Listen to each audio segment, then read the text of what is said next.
So we have a 911 emergency call that many of you may have heard already. We don't actually play it for you here because it's unnecessary, but you can see it on the internet if you would like. The 911 operator answers the phone, and from the very beginning, you have a young child yelling, sort of screaming and crying. She's crying so hard she can't even speak. And then she eventually managed to get it out. My mommy and daddy are having a fight. The 911 operator immediately says, "Is he hitting her?" Which takes us kind of straight to that way in which society has been privileging the physical violence over other kinds of violence that these children are experiencing. The little girl just starts screaming again, "Stop it. I'm talking to the police, Mommy. Don't hurt the baby. Don't take the baby. Stop it, stop it." She's screaming. She's quite upset about this. The operator is also getting upset. She says, "What's happening?" And this little girl says, "They're having a fight because this has been going on forever and ever." And from that, we have to realize she'll tell us later, but she's 6 years old and she already has this sense of how much exposure. It's been going on forever and ever. It's all she's ever known.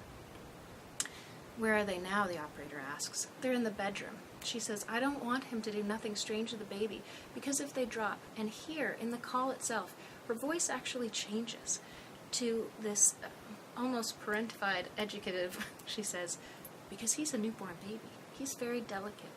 And in that we're learning that even a young girl as 6 understands something that it's hard for us to get many adults to understand. Of course she's not thinking about her baby brother as developmentally vulnerable as we understand him to be. She's thinking more about concrete, "Don't drop the baby." But she also understands something that in that moment her own parents don't appear to be grasping. The operator says, "What do you mean, do something strange? What do you think he's going to do to your baby?"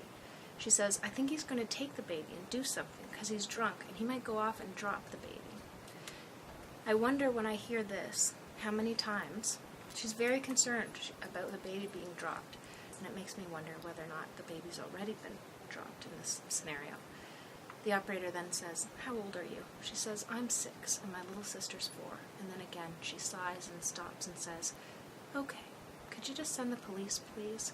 A message to us that what she really wants is to feel better again, and the only way for that to happen is for the adults to come and intervene and help her out. So let's talk about what happens next. Let's fast forward.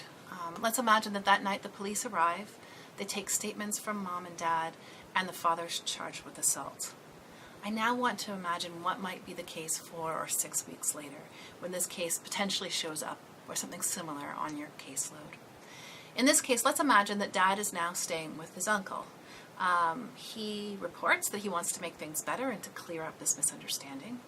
He expresses worry that his children are going to think that he is in big trouble with the police. He says he wants to be a good dad, that he's desperate to see his kids. He reports that his kids are all that he's living for. You also know a little bit about the kind of contact that mom and dad have had. You know that mom has brought the children over to the uncles for short visits. And this has happened 2 or 3 times. Mom tells you that during these visits, he pushes constantly to come home. He does it in front of the children, and she feels like he's blaming her and trying to manipulate the children so that she'll get back together with him. She ends up staying for these visits not because she wants to, but because the little one doesn't leave her side. As a result of his trouble with the law, and due to the fact that he's missed a number of days at work, he's been let go of his job, so he's now unemployed. And he's also gone out on a number of occasions to blow off steam with his drinking buddies. So now let's take a look at that scenario and start to talk about what we might do.